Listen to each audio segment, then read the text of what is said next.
many people there. Sounds like. Your life. Okay. Namaskar, everybody. Thank you so much for coming. And blessed Navaratri and blessed New Year to everyone. I guess it's the Lunar New Year for India. Is it for Cindy only? Or is it for all India? Okay. So happy New Year to India and those who celebrate that here. Happy Navaratri, blessed Navaratri to all of you. I remember one time I celebrated, we practiced Navaratri in the Himalayas, and we went to different Devi temples each day, each night, and it was so special. And of course, we ate very light, which is the way to do it, and we followed exactly according to the traditions in the Vedas what you should do. So we had somebody who was kind of helping us to be correct. So it was really nice. So we'll probably what we want to do today is we want to have some of Navaratri in this session. I don't know, do we want it so dark? Is that okay? It was clearing. Oh, okay. Is that too dark for you? That's fine. As long as everybody's fine. Yeah, no, that looks good. That's Yeah. fine. Yeah. Okay. So we want to make sure that we have Navaratri covered today, and we want to. So it's 9 nights of the Devi, and we'll talk a little bit about the Devi since we are going to cover Navaratri and what she is in different aspects. And of course, we have some writings from one of the most beautiful representations of Divine Mother of Anandamoy Ma's writings that we're going to talk on Sargama as well. So let's start with a chant.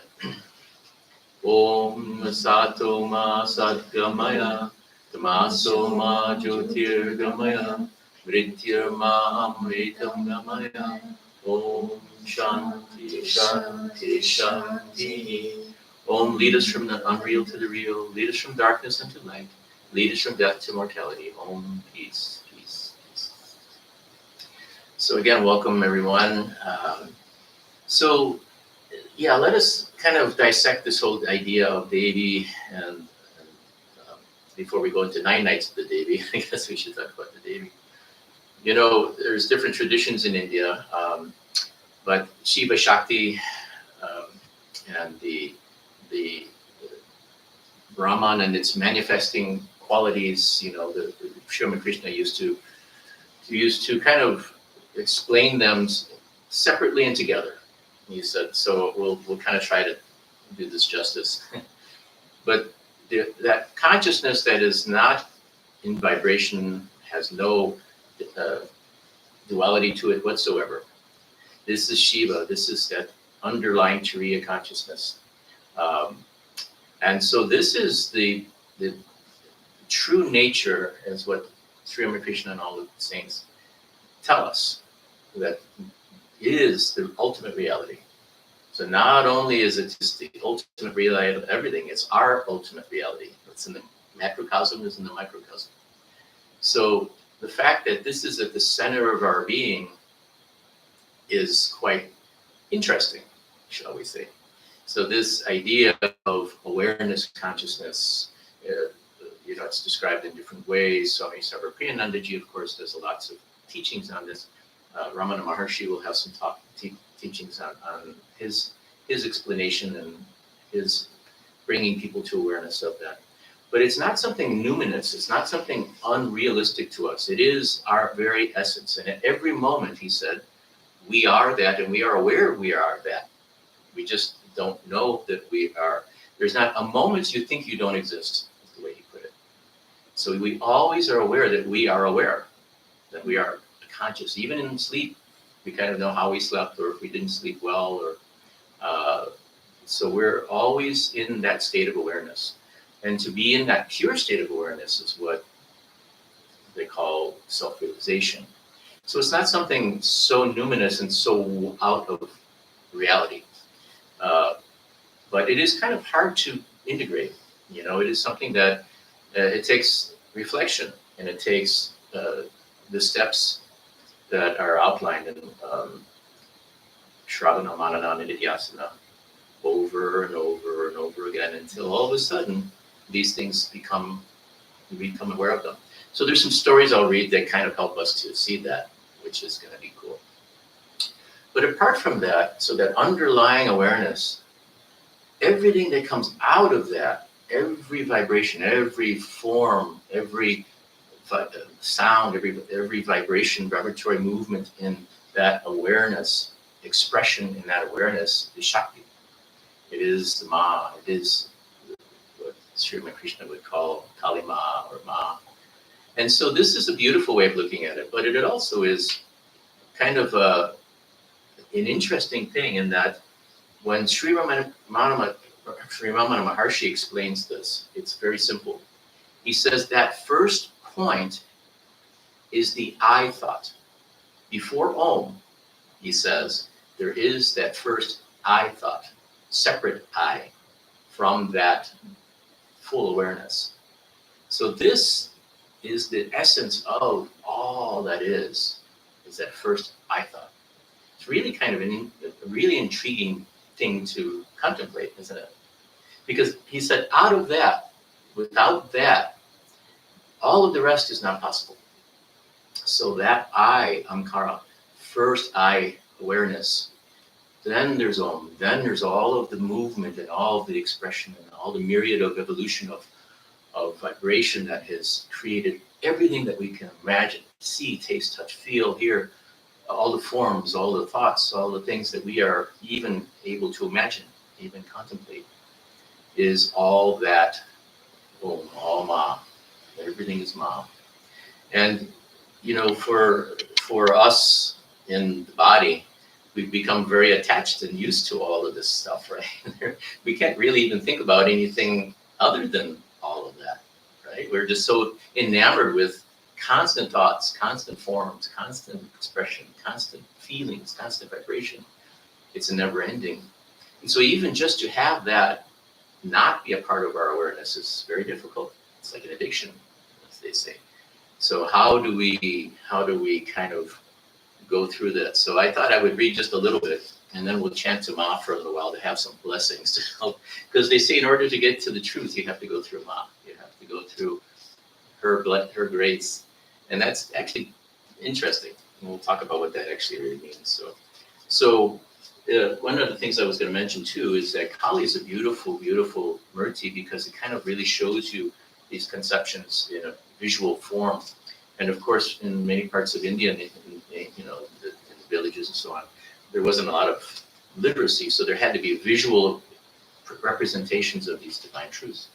So you have Ma Kali. Of course, she's the central figure that you see very easily, and the black flowing hair, the blue or black complexion of infinity, and all of creation. Her dancing the dance of creation. There's a lot of different imagery and symbolism there. 50% benign and 50% kind of terrible aspects, right? And that's nature. That's the world.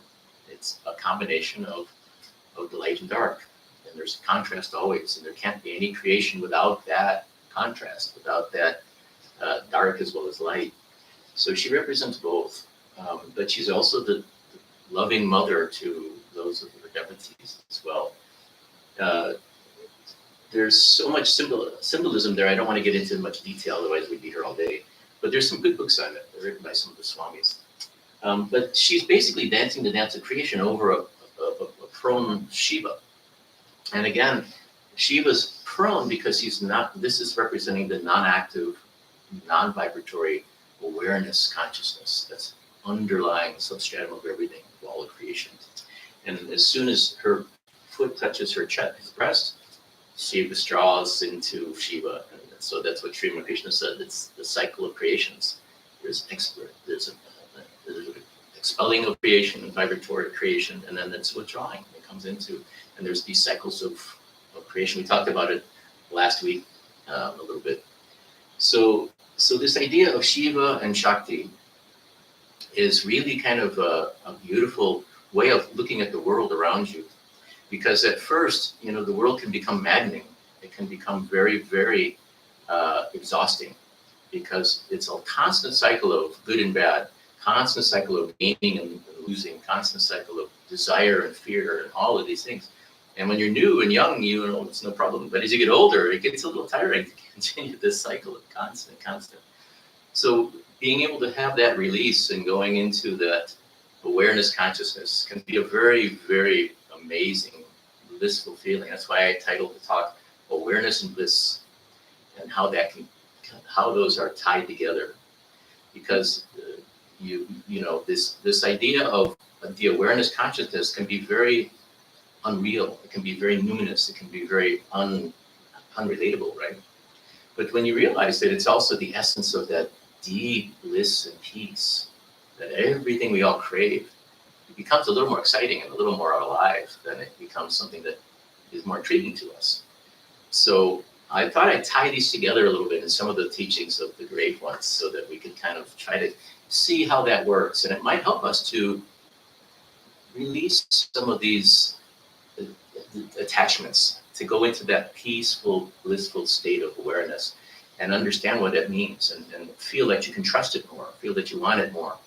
Otherwise, why bother going through all of this kind of pain, right? This self-discipline.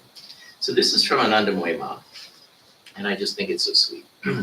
So one of the devotees asked her, who or what is the self? That's kind of what we're talking about, right? And then this is her beautiful answer, and it has layers. She said, depending on your orientation, you find him, which is your own self. As a perfect servant in relation to his master, as a part in relation to the whole, or simply as the one self Atma. That's kind of interesting. So that, which is your own self. And then she says, servant in relation to the master, so that's a dual. Part in relation to the whole, which is that's Vaida. So you have this qualified non-dualism, as they call it. Or simply that one unified whole. Very well. The many creeds and sects serve the purpose that he may bestow himself on himself along various channels. Isn't that sweet? Bestow himself on himself. It's her awareness was really, really the way she expresses it. Each has its own beauty, and he may be discovered and expressed in countless ways, in all shapes and in the formless. In the form of the path, he attracts each person along the particular line that will guide him in harmony with his own inner dispositions and tendencies. The one is present in each sect, even though outwardly there appear to be conflict among them, which is due to the ego nature being full of doubt. In true realization, one can have no quarrel with anyone. One who is fully enlightened as to all creeds, faiths, doctrines, and sects, and see all paths as equally good. This is absolute and perfect realization. So long as there is dissension, one cannot speak of attainment. Nevertheless, one should undoubtedly have firm faith in one's chosen deity and pursue with constancy and single-mindedness one's chosen path. She weaves that non-dualism and dualism so beautifully. But what's kind of interesting is we think that we are responsible for trotting the path, some kind of a spiritual discipline, right? But what she's saying is the truth is something quite different. We're drawn along the path that is open to us according to our own nature, our own dispositions, our own prabhata karma. So this is something that has been set up, that is unfolding for us, that we are surrendering to. And so that's what opens into a deeper and deeper exploration, a deeper and deeper awareness of all of these truths. So this is kind of neat. It kind of gives you a chance to not take on the responsibility of all of your salvation and all of your following the path. It's drawing you. And that's a beautiful feeling, isn't it? That God is, or you yourself is drawing yourself to this path. And this is what Ma said too. I had to finish this part too. This is what Ma said. Nothing has happened. To be able to understand this is very fortunate. If you can understand that nothing has happened, you have indeed been blessed with inner vision. Only you exist, you and you alone. Truly, you are contained in everything. Again, You are indeed that itself in all infinity as he and no other. I alone am. It's Sri Anandamoy Ma. So sweet, so beautiful, and so amazingly profound. Now, it can be a little bit, like Sri Ramakrishna said, if you keep the note on the highest level on the scale of music, it can be very hard for some of us to maintain that. So coming down into that beautiful relationship with the mother or the master or the guru is a comforting thing to do for some of us to give us a little bit of breathing room so that we don't have to feel it's like we're flying in these rarefied airs that we can't keep going. When it becomes natural to us, I think that is a different stage. But this is kind of what happens. It's kind of like a cycle in this beginning where, you kind of go into this feeling of that awareness that truly one thing exists, that thou art that. Otherwise, there's duality. And even when you start to see that this world is a dream, like Shankara expressed and neti neti, like Sri Krishna said, there's a state beyond that because you do see the world as non-reality. She said, like, nothing exists. But then she said that this also, this Brahman also, the Shakti Ma is Brahman. It isn't illusion completely. It is the reality in a form of expression. So this is what Vijnana, when Sri Krishna talks about Vijnana, and Swami Medanandaji brings that out a lot. So it's kind of beautiful how it weaves. So this is I'll read a few things, and this is kind of bringing home this idea of what we're talking about. And this is from the Gita, chapter 5, verse 14. Neither the sense of doership nor the nature of actions comes from God or the self. Neither the sense of doership nor the nature of actions comes from God, nor does he create the fruits of actions. All this is enacted by the modes of material nature, the gunas. This is really, really amazing. When I read this, it really hit me because we get a lot of talking about the doership, the sense of doership. And this is something that is a false idea in us, that we are responsible, we are acting, we are the ones acting. And therefore, all of the things that follow from that action are our own kind of Doing. Yeah, and we get the kind of the results of it's good and bad, right? And they keep us in this cycle of continual experience. That one thing leads to another, one thing leads to another. But neither doership nor the nature of actions comes from the self, from our true nature. So this idea of non-doership is really, really key and central. This is kind of beautiful. I thought this was. I'll show you this one. This is Paramahansa Yogananda. He said, "Do not take life's experiences too seriously, for in reality they are nothing but dream experiences. Play your part in life, but never forget that it is only a role." I think that's a very important first step, is that we take this so seriously that this is real. It was funny because I had a dream the other night that there was something important that in the dream I had to remember something, and there was something that was so important that it happened and all these kind of things. And I was really keen on making sure that was done, right? Because it seems so important. And then I woke up and I even kept that sense of importance of that dream thing still, even when I first woke up, because it was so impressed in my mind that it was so important. And then I realized I woke up and it had no relation to anything in this reality whatsoever. It had no bearing on my own reality at that moment. And it really gave me a deep lesson about all of this stuff, about how when we wake up in different senses, right, that all of these things that we were so attached to and so enamored with really have just no relationship to us at that point.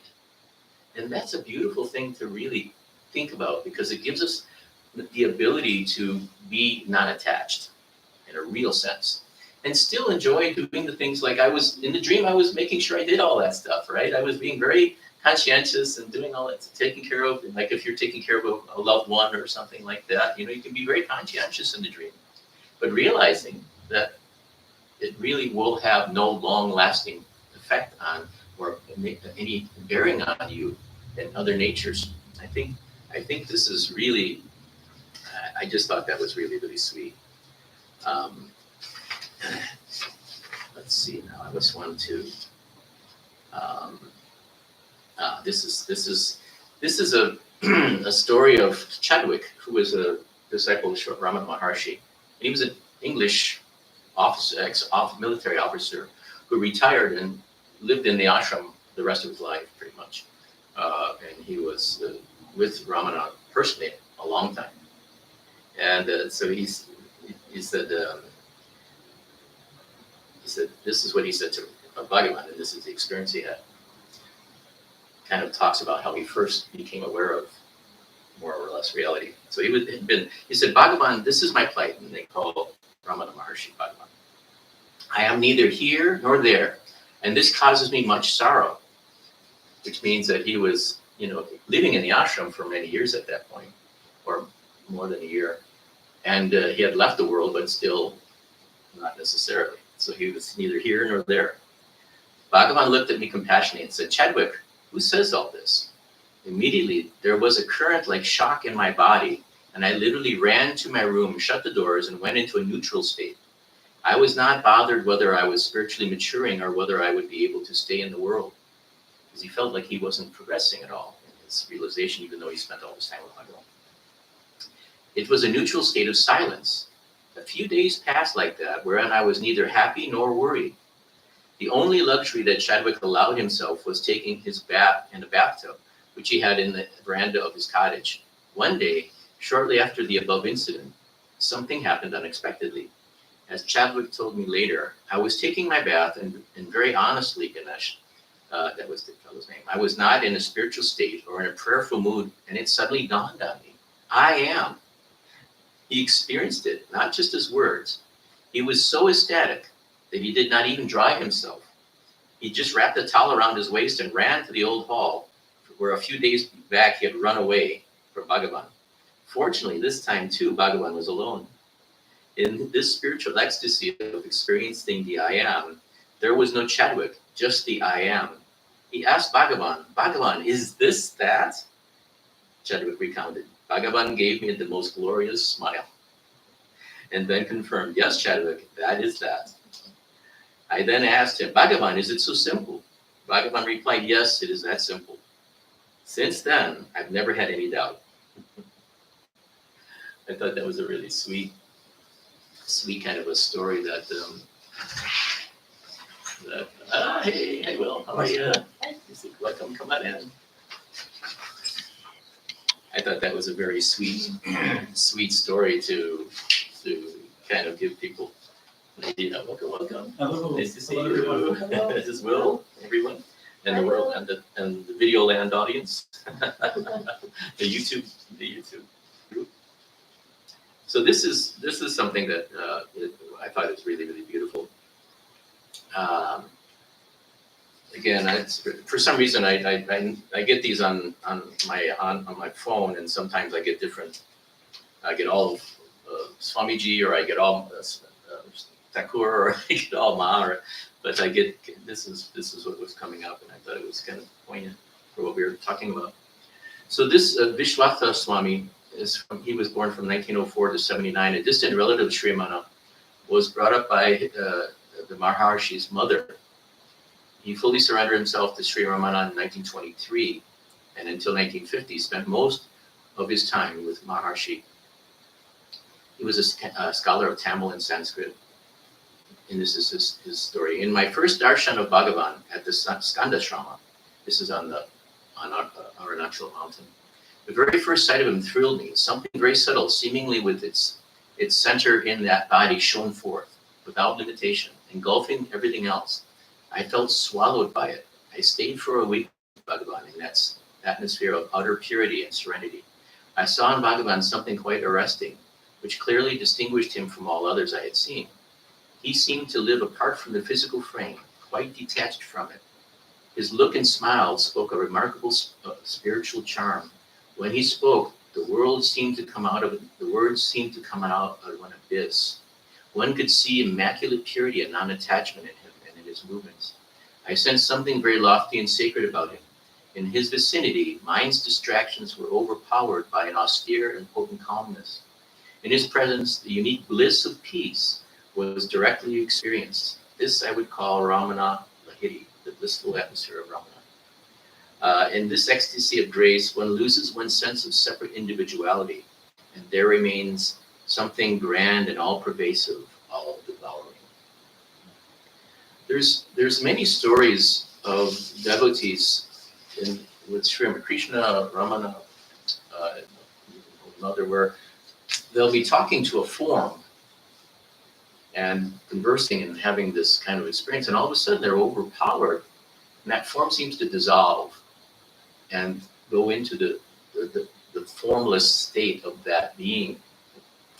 And they have this experience of this non-form, and still maybe hearing this voice coming out of this non-form, or however their experience was. But this is a constant recurring theme in many spiritual teachers with their students. And it's a way that they can start to be disassociating the being of their teacher from that form of the teacher, or that personality of the teacher, and seeing that as the formless. And it's that stillness and that purity really draws the sense of individuality out of that student as well. And it's a common reoccurring theme, and that's you read about it with Thakur. When we read the Gospel of Ramakrishna, we'll hear about that kind of thing. We'll see some instances of that as well.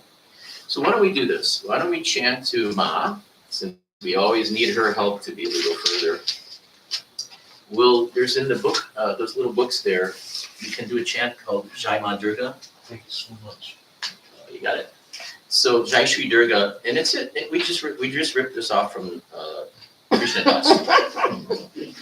So all glory goes to Krishna Das, right? But it's a beautiful song, and we kind of adapted it for our own purposes.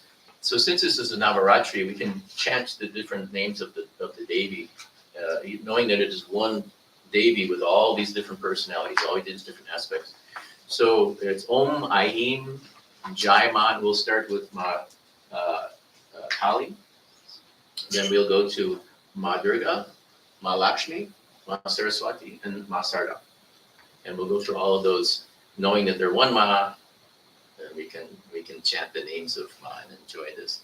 So we'll lay ourselves at her feet, and ask her to help us to confuse us so that we can see the truth clearly.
Maybe do one more. Keep us in the heart center, in the flow.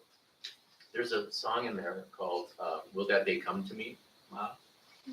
It's a translation of Ram Prasad's song, who, of course, Sri Ramakrishna was very fond of his chants, and they're in the gospel quite a bit.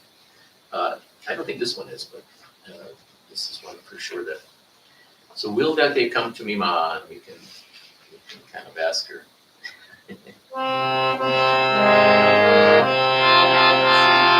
Do you guys know the page? You have the page? It's 16 in this one. Okay, 16. 16. Yeah. Okay, cool. Yes. So they're consistent. Huh? Okay.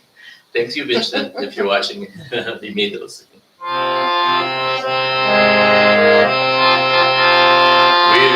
that day come to me, Ma? Will that day come to me, Ma? When say of the dear, my eyes will go tears. When say of the dear, my eyes will flow tears. Wisdom's lotus will blossom forth, darkness will steal away. Wisdom's lotus will blossom forth, darkness will steal away. Steal away, steal away, steal away, Lord, steal away. Steal away, steal away, steal away, Lord, steal away. 1,000 Vedas do declare, divine love is everywhere. 1,000 Vedas do declare, my love is everywhere. Sri Ram sunset, divine mother everywhere stays. Sri Ram sunset, my mother everywhere stays. Blind eyes see the moon hiding everywhere. Blind eyes see the moon hiding everywhere. Will that day come to me, Ma? Will that day come to me, Ma? When saying, Mother dear, my eyes will flow tears. When saying, Mother dear, my eyes will flow tears. Heart's lotus will blossom forth, darkness will steal away. Heart's lotus will blossom forth, darkness will steal away. Steal away, steal away, steal away, Ma, steal away. Steal away, steal away, steal away, Ma, steal away. 1,000 Vedas to declare, Divine mothers everywhere, 1,000 Vedas to declare. Divine mothers everywhere, 1,000 Vedas to declare. My mothers everywhere, 1,000 Vedas to declare. My mothers everywhere, Sri Ram Prasad says, Divine Mother everywhere stays. Sri Ram Prasad says, Divine Mother everywhere stays. Blind eyes see the mom, hiding everywhere. Blind eyes see the mom, hiding everywhere. Blind eyes see the mom, hiding everywhere. Blind eyes see the mom, hiding everywhere.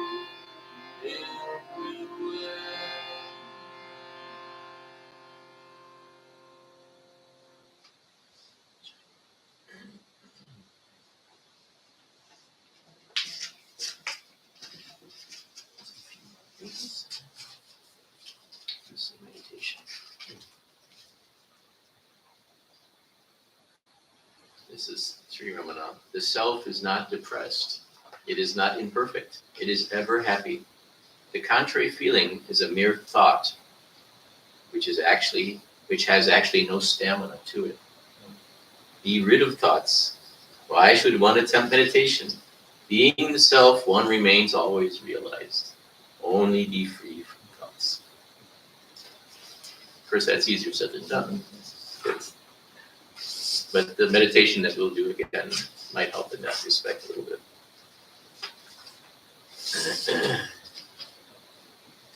Okay, this is kind of neat. I don't know, do you guys know who Sadhu Om is? Have any of you guys heard of him? Sadhu Om was a contemporary of Ramana Maharshi, who spent time there. But he spent quite a few different, like even Paramahansa Yogananda met him, and whoever met him was always very, very impressed with him. It was always somebody that they felt had something special. And so when some of the books that you can read from him, he actually was, he basically sees Ramana as his guru, but very, very amazing person in his own right. And he wrote this,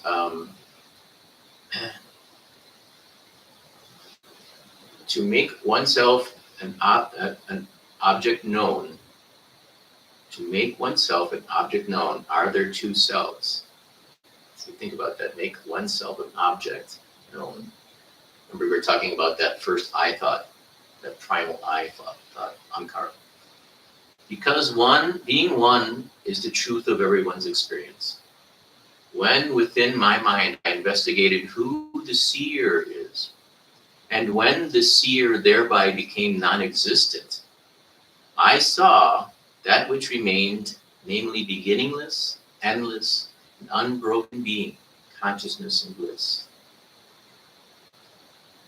So when within my mind I investigated who the seer is, and when the seer thereby became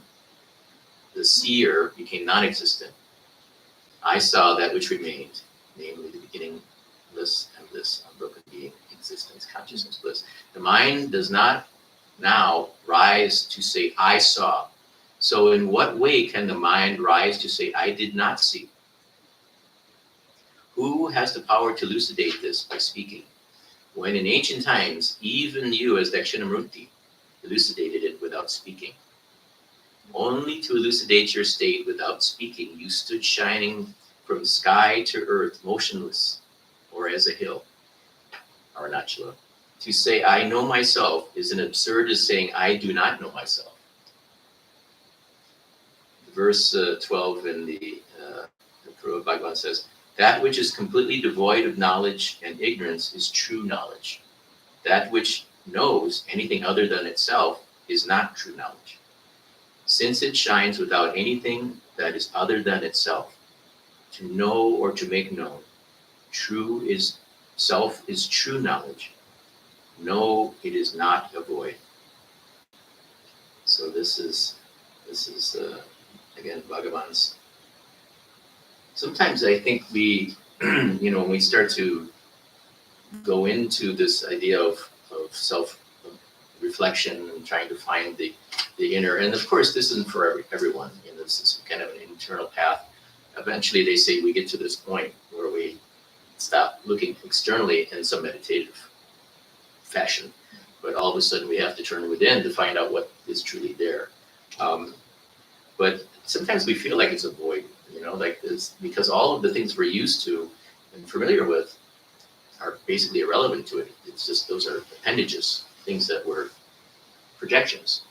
And when you start releasing all of these projections, it becomes very uncomfortable, because all of those things we've been used to for so long, all the habits of thinking and having something to connect to, something to hold on to, something to pull our minds outward from that self. And that's all that illusion, all that self-hypnosis. So this is kind of an interesting thing. That's why they say taking refuge in Ma can be a very, very beautiful stage to be able to just say, Ma, take me, teach me. And that utter surrender, and this is what Bhagavan says too, Ramana Maharshi said, there's two ways of doing this. One is utter surrender to the deity, to that object of worship, utter surrender. And the same thing is that internal self dissection, self, who am I kind of introspection. That goes, if you can go into one pointed concentration onto that source of that primal I, it's the same thing. He says it gets to be the same thing because it's that ultimate surrender to occurs in both cases. So it's kind of neat, it gives that person who's really more comfortable in a simple, beautiful devotional path, that ultimate surrender leads to the same place. So I think, what Thakur Ramakrishna said, if you go to the mango garden, what's the point? Collecting all counting the leaves, go to the mango, right? Yeah, you go to the source, right? Go to the source and you're done. Forget all extraneous things. Yeah, that's what they're all saying, is that no matter which path you're taking, it could be a longer circuitous path, you're going through all of these different things. But eventually you get to that point where you have to turn inside. And Swamiji said the same thing. He said, I went all over India bowing to everything. Yeah. My head was bleeding because I was bowing to everything and everything outside of myself. And I found no peace anywhere. Yeah. He said, it wasn't until I turned within that I started to find peace. And I think that just comes to a point where, all of these things, all these lifetimes of searching and thinking that's outside of ourselves, and, of course, there's such amazing beings that are examples, but to put them on some clinical, sterile little box of worship is pretty dangerous, because then that makes another separate thing to be focused on instead of turning inward. And I suspect too, it's just a matter of time. Like Thakur said, when the call of nature comes, you'll know it. It's like mother doesn't have to wake you up, because you'll wake yourself up. But I think a lot of people wouldn't be here listening to something like this, and they're going to be just doing their thing. And those are people that are more comfortable doing all that. So this is interesting. And this is something that kind of says the same thing. It says, the answers will be according to the capacity of the seeker. It is said in the 2nd chapter of the Gita that no one is born or dies. But in the 4th chapter, Sri Krishna says that numerous incarnations of his and Arjuna have taken place. All known to him, but not to Arjuna. Which of these statements is true? And the Ramana said, both statements are true, but from different standpoints. Both are true from different standpoints. And that's kind of what we were talking about in the dream situation, where, there's all of these things, and that is Brahman too. Like Thakur said, I eat, drink, and am merry, and enjoy. But at the same time, there is this awareness underlying everything, that all this is projection. All this It's just coming and going. It's not, it's in flow, dynamic flow.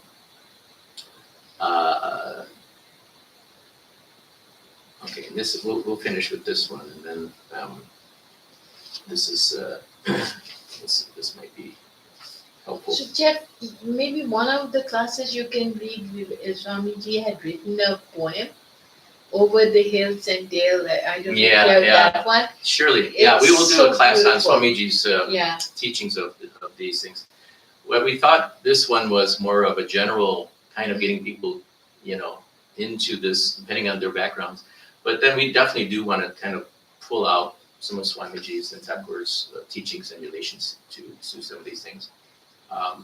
When I have the ability to, luckily my traveling schedule hopefully won't be as crazy as it's been, and I'll be able to fashion some of these classes in that way.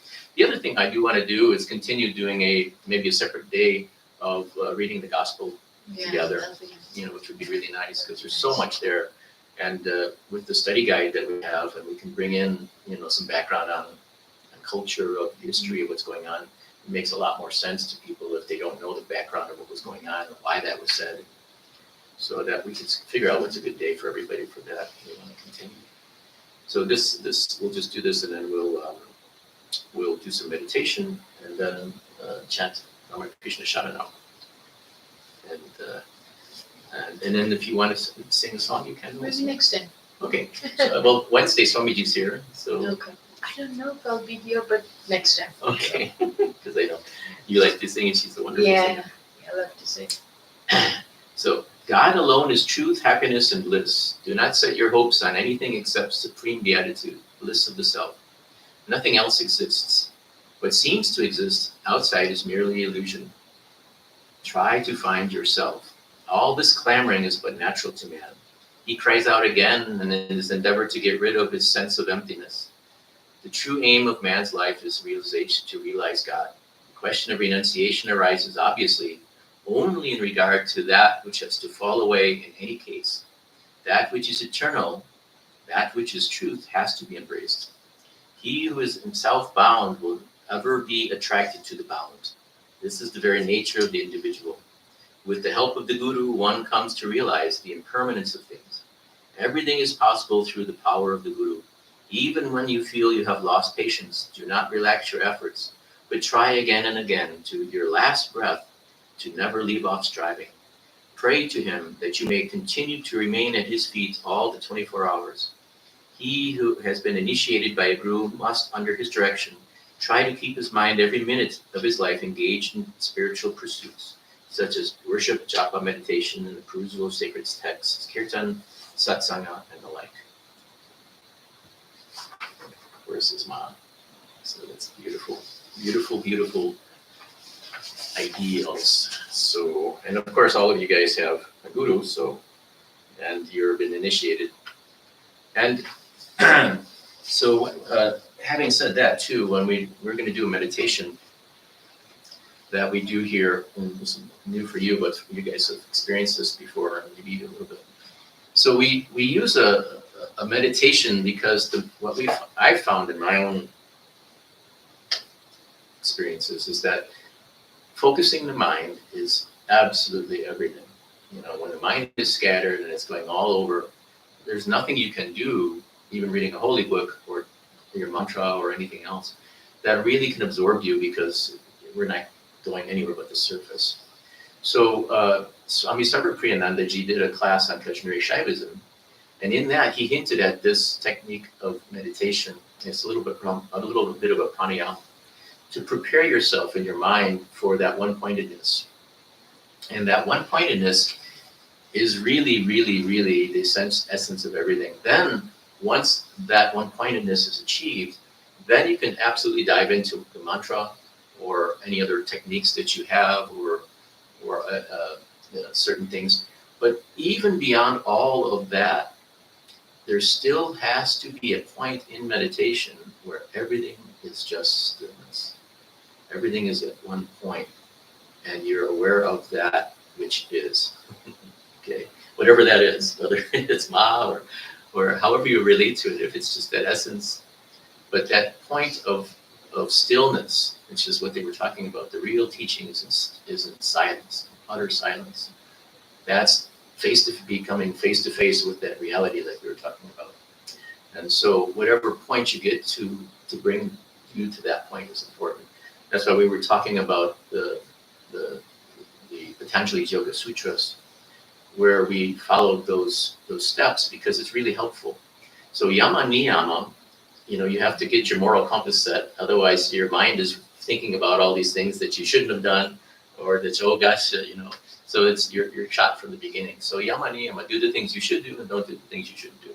We won't go into all that stuff. I won't be a moral preacher. I don't want to do that. I couldn't do it myself anyway. So, but the main thing is live according to your own moral compass. The second thing is asana, being able to control the body and being able to get it to be able to be still and not a distraction. So there's different ways of sitting, like on the ground, if you want to sit cross-legged, or on a chair. If you sit on the chair, put your feet flat on the floor, move your back away from the back of the chair, because there's certain principles. When you read Thakur's the Gospel of Ramakrishna, he describes deep meditation and the things that happened and the things that he experienced, and this makes sense then. And Swamiji's Raja Yoga also has a lot of these things in there too. But so the idea is that the body is straight and easily supported. So when you take your attention off of it, it's still stable, because the idea is to take your attention off the body, right? So if you're sitting, it's easier I just want to try it both ways. Well, if you guys want to sit on the floor, you're welcome to. Sitting on the If floor anybody is wants more to sit comfortable. here, you want this pillow? Oh, no, I'm good. We have one of those. And we can move the chairs in the future to have spaces for people who want to sit on the floor and people don't, because that we should accommodate everyone. I always like sitting on the floor, but because I'm doing this, I'll sit on I'm used to the chair too. But the idea is to make sure that the body is supportable when you're taking your attention away from it. So putting your feet flat on the floor, your hands kind of upturned, and put it on either the thigh and abdomen or somewhere on the body. If you use a mudra, you can. I always just find that to do a mudra means I have to put my attention on the body to do that. So I just leave my hands this way. But do what you want to do. But the key thing is the spine. So the neck should be chin parallel to the floor.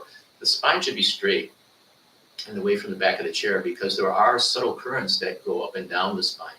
And where those currents are is where our consciousness is too. And so Thakur described in the gospel what he saw a boy resembling himself going into his spine and licking each petal of the chakras that went up the spine and so on. It's a very, of course, visual description of what's going on in there. But the ideal is that there are different centers of consciousness in the spine, from the base of the spine up to the top of the head. The base of the spine is the primal urge of self-preservation. So it's the lowest of the expressions. The next one up is the procreation, the expression kind of center. Let's just put it that way. So it is also outward energy, and it's a very primal energy. The next one up is more the emotional energies that are there, and you can feel it whenever you have, you're kind of feeling freaked out or anything. You can feel it in your solar plexus, or somebody punches you there. Not very good, right? So these three centers are basically where our awareness is almost all the time, and just all the energy is flowing outward. So Patanjali says that the idea is to be able to reverse that flow and bring the energy up into the higher centers in the body. And Thakur describes it when the energy went to the heart. He said, Ami, Ami, he saw all light. And this is a beautiful description. You can read this in the gospel when we do read it. I would read it over again. But it's a beautiful feeling of, he said, that's, and Swami Brahmanandaji said too, where you get to the heart center is where the beginning of the spiritual energy, the spiritual, what consciousness starts there. So, and all of us have probably touched the heart center at certain points, because there's times, I'm sure, being in a devotee, that you had this amazing feeling of connection or love for your guru or for God in some form, or just that love that came out or whatever.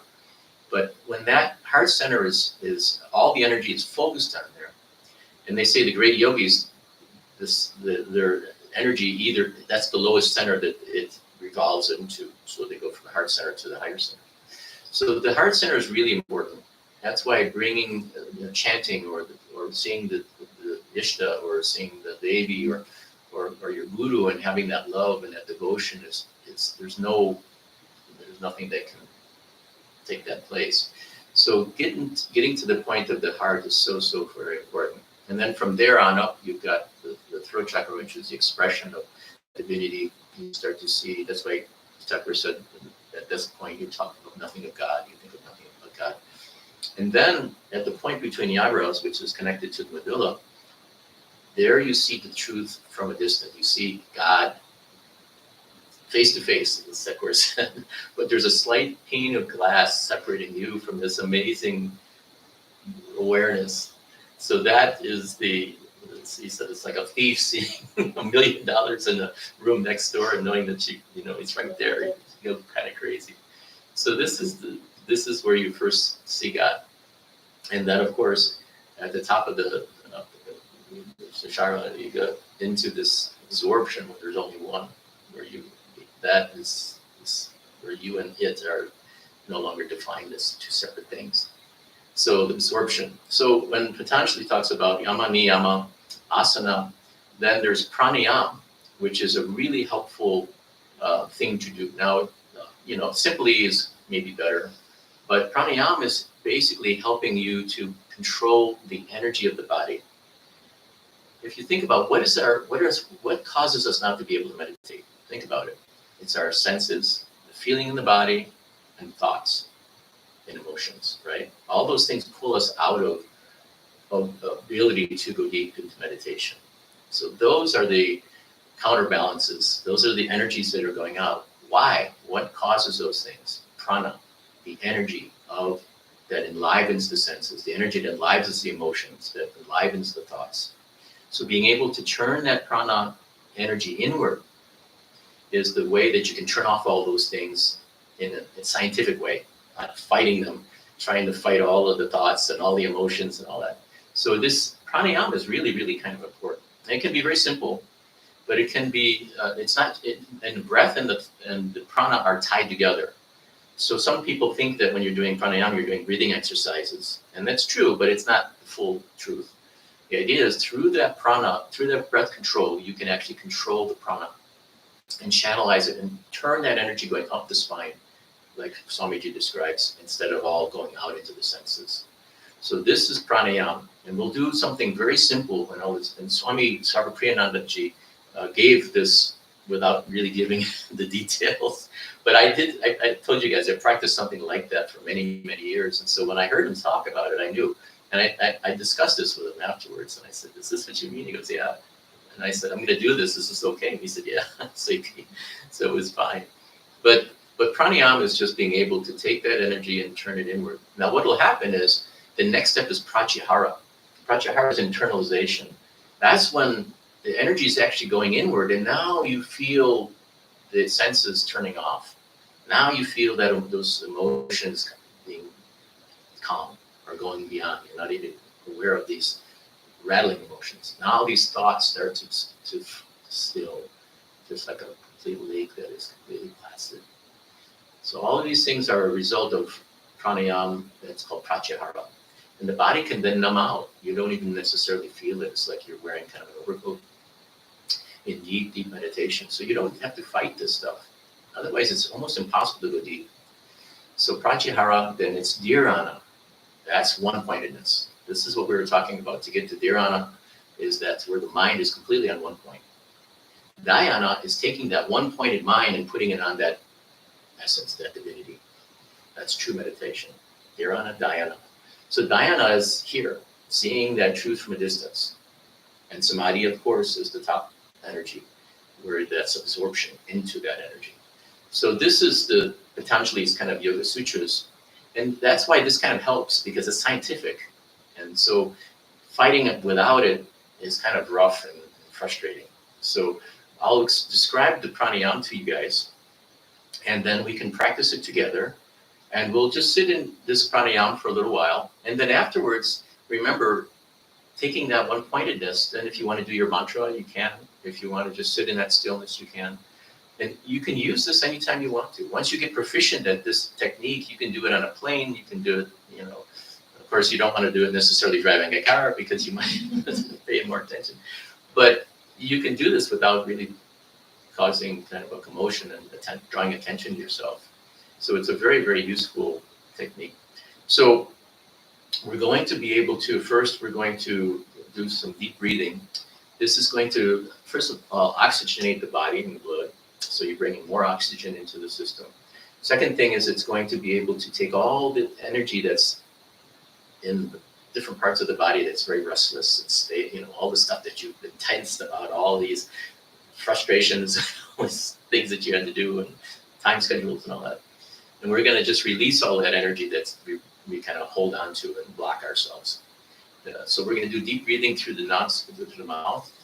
And the breath is a two-step breath. So it's inhalations like this. So it's a deep two-step breath. Okay, and then holding it as far as natural, and then exhaling through the mouth. Double exhalation, so that you're getting all that stale air out, and you deeply oxygenate the body. We're going to do this just 3 times. So when we inhale through the nostrils, we're going to tense the whole body. So we're going to like this. And then exhale, releasing all that tension and all that energy of tension. And you'll find that that's a really wonderful way to start meditation, so that you can just separate it. There's a demarcation line between before the meditation and then now we're starting meditation. But once you've done this 3 times, on the 3rd time, just let that exhalation just be. And then all you need to do at this point is just become the observer, the awareness, and see the breath. And don't control it. This is the key thing in this exercise. Don't control the breath. Just observe it. And by itself, you'll breathe in. And then by this time, it's just through the in and out of the mouth, the nose, I'm sorry. So it'll just be a simple breath like you normally breathe. So when the breath wants to come in, you chant so. Just let it come in. And then as long as it wants to, if you don't need to breathe, then don't. But when it wants to come out, hum. So incoming breath, so. Exhaling, hum, so hum, I am he. And with every breath, you're affirming the truth. So this is a really, really beautiful technique, and I find it to be so helpful. But it is preparation to meditation. It's able to get to the dharana concentration, that one pointedness. Okay, and then from there, you can find this beautiful piece, and if you turn it into the deity, or however you want to think of this essence, then you can do that. Okay, or you can do your mantras as well. So let's try this together, and let's hear it. If we don't hear it, it's not going to be effective for you guys. So we should do it all in sync, at the same time, and then we should all hear each other's breath, and then exhalation. Inhale through the nose, out through the mouth. Okay, we'll do it 3 times, and then the 3rd time, we're just going to leave the breath go, and then when it comes in on its own, so out, hum. Okay, so we'll try this again. So 3 times. We'll start with the inhalation. Here we go. Tense the body, tense the body. Hold.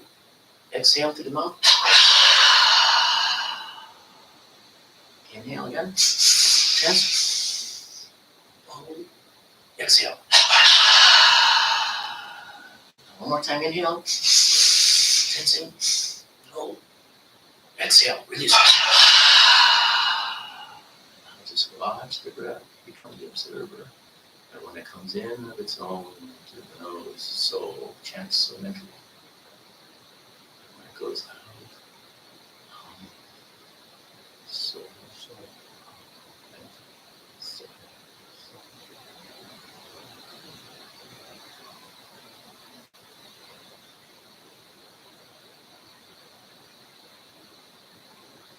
And when you're breathing normally, it should be a really light breath, so nobody should hear.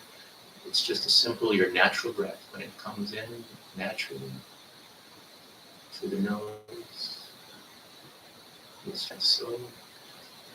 When at its own the cord, it goes out to the nose. Just mentally chant, so.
Anybody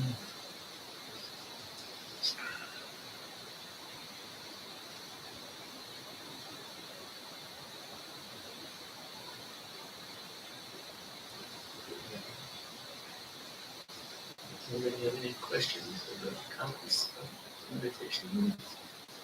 Let's let that go. Any questions, comments, things you want to say about the technique or about the experience?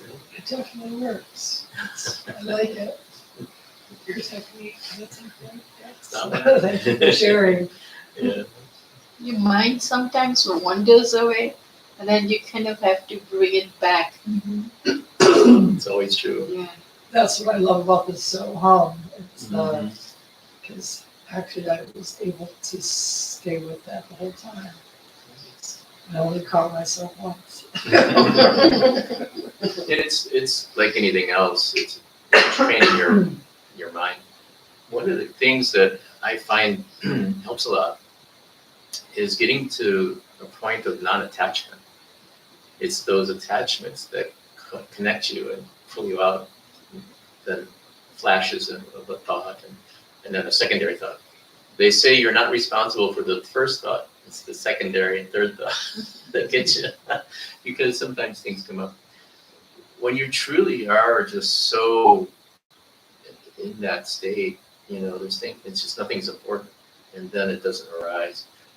But it's finding the importance of it and the non-attachment that's created that really allows that meditation to take place. It's kind of an interesting thing. Long periods of meditation too are interesting that way.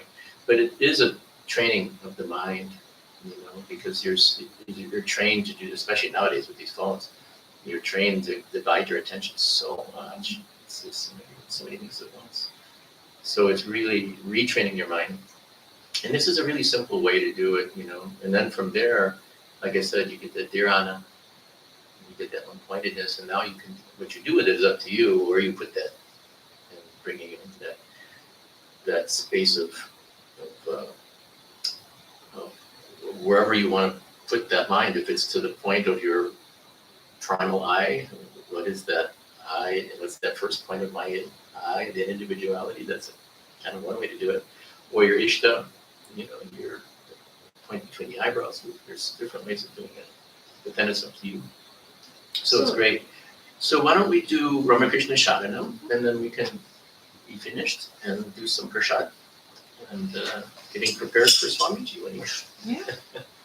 Yes, so in the teachings, the upward energy is referred to as Kundalini, the coil of the Kundalini Yeah. going upward. Yeah. So basically, there's Ida and Pingala on either side of the spine, and this is where a lot of our almost most people's energy are on between the Ida and Pingala, but it still affects those centers. The Kundalini at the bottom of this base of the spine, the Kundalini coiled up, it actually goes into the Sushumna when in deep meditation, and it arouses that Kundalini to go up to the central canal of that spine to the Sushumna, and that awakens each chakra. And then it's a completely, different subject. Like people think that they've awakened their Kundalini. Swamiji actually said when Muhammad was in the cave meditating, he basically, the energy just kind of tangentially hit the chakras, and that's what inspired the Quran. I don't say anything, I'm just repeating what Swamiji said. I don't want to get shot, but A similar self-realization, correct? But that was the tangential teaching. When we're talking about like what Thakur describes, when a boy about his age that he saw that went into the base of the spine and then up in his tongue, that was the way he had perceived it. It touched each chakra and it opened. This is when the energy goes into the central canal of the Sushumna. That's why they're very subtle currents. That's why having the spine away from the chair. So they usually have woolen blankets, or advanced yogis have deer skins or tiger skins, these kind of things.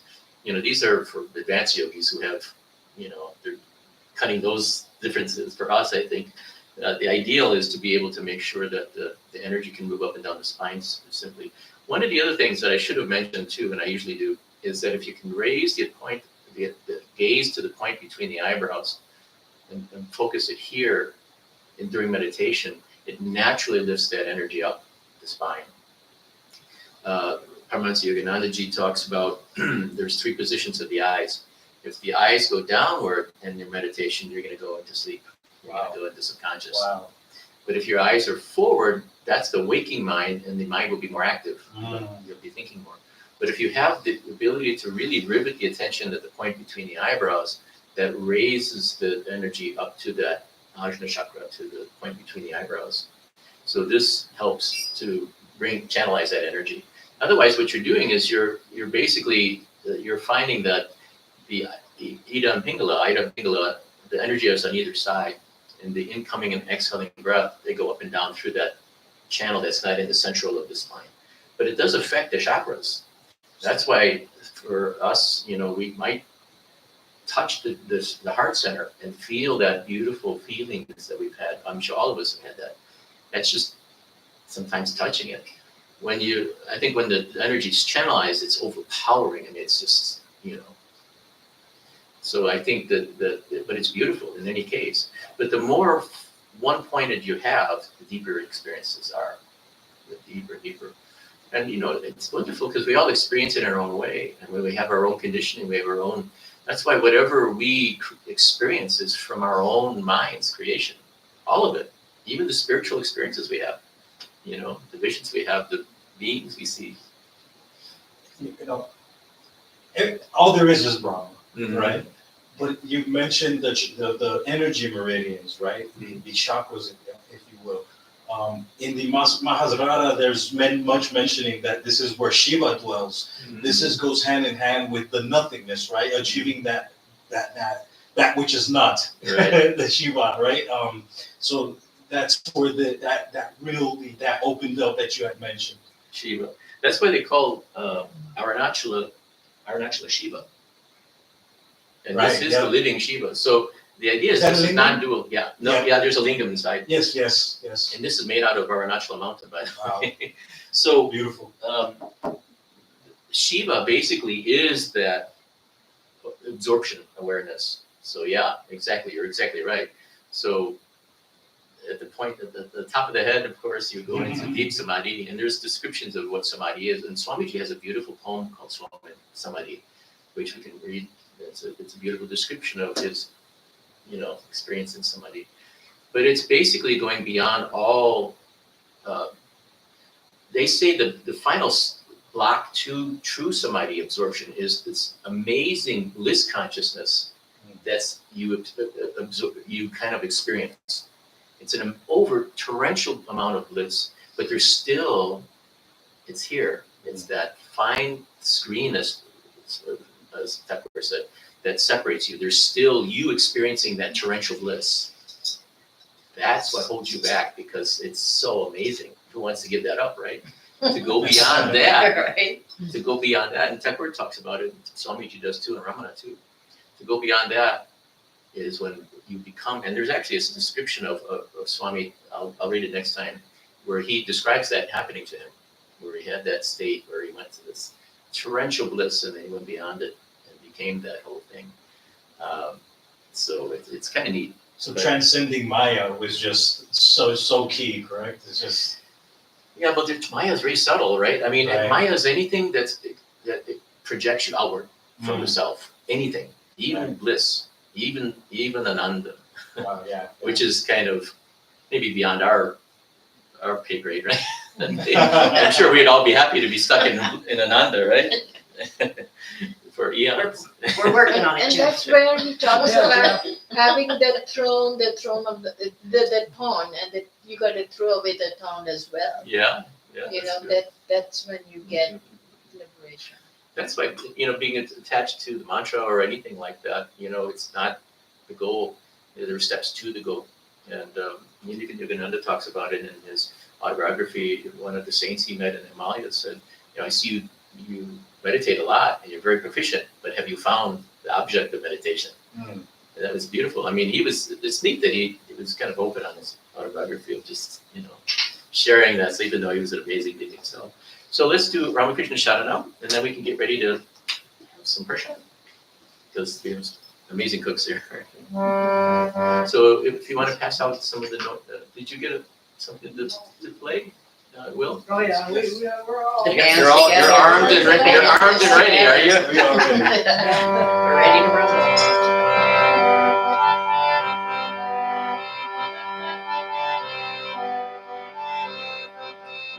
Krishna Sharanam, Ram Krishna Sharanam, Ram Krishna Sharanam, Sharanam Prabhu, Krishna Sharanam, Ram Krishna Sharanam, Ram Krishna Sharanam, Sharanam Kevalam, Kripani Kevalam, Kripani Kevalam, Sharanam Kripani Kevalam, Kripani Kevalam, Kripani Kevalam, Sharanam Jai Jai Ram Krishna Sharanam, Ram Krishna Sharanam, Ram Krishna Sharanam, Sharanam Prabhu, Krishna Sharanam, Ram Krishna Sharanam, Ram Krishna Sharanam, Sharanam Sharanagatuham, Sharanagatuham, Sharanagatuham,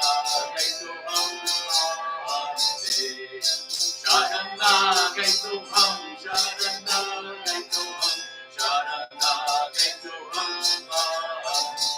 Jai Jai Ram Krishna Sharanam, Ram Krishna Sharanam, Ram Krishna Sharanam, Sharanam Prabhu, Krishna Sharanam, Ram Krishna Sharanam, Ram Krishna Sharanam, Sharanam Namo Shri Gurave, Namo Shri Gurave, Namo Shri Gurave, Namo Namo Shri Gurave, Namo Shri Gurave, Namo Shri Gurave, Namo Jai Jai Ram Krishna Sharanam, Ram Krishna Sharanam, Ram Krishna Sharanam, Sharanam Prabhu Ram Krishna Sharanam, Ram Krishna Sharanam, Ram Krishna Sharanam, Sharanam Ram Krishna Jaya Jaya Ram Krishna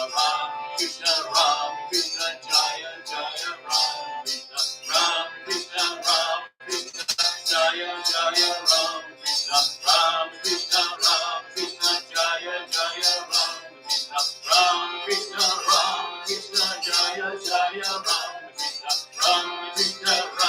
Krishna Jaya Jaya Ram Krishna Jaya Jaya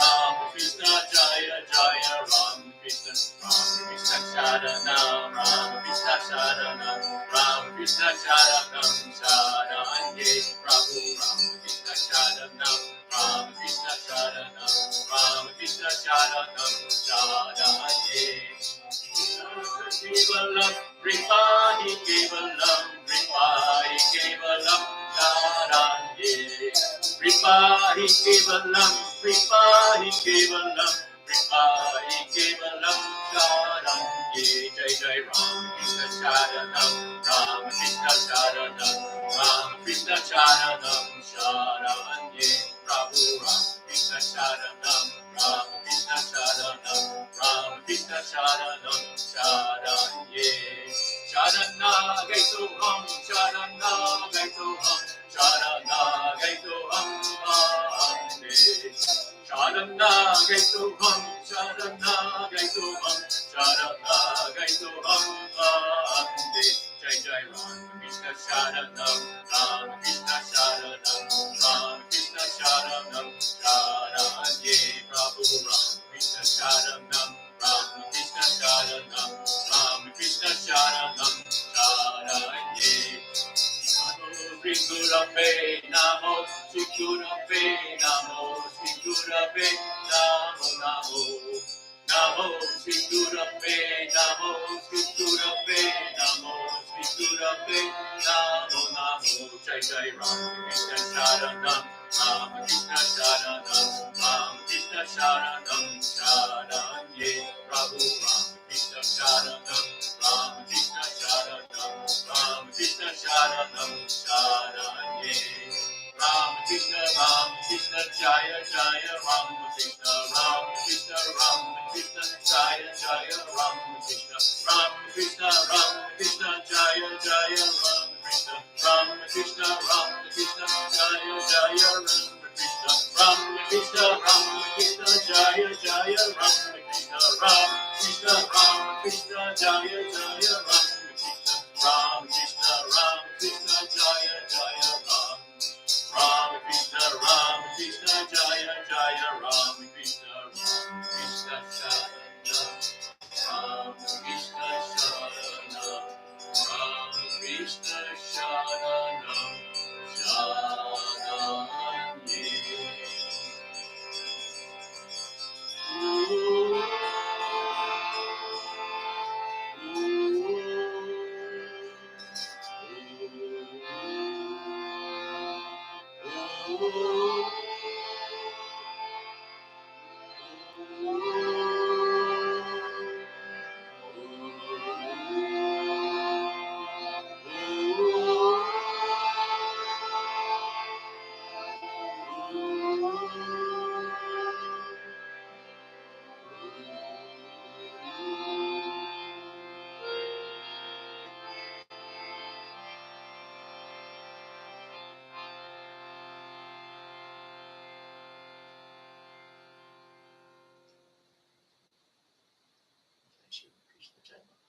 Sharanye.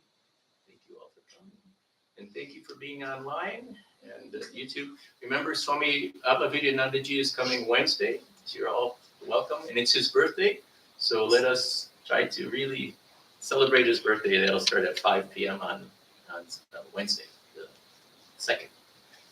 Okay, thank you so much.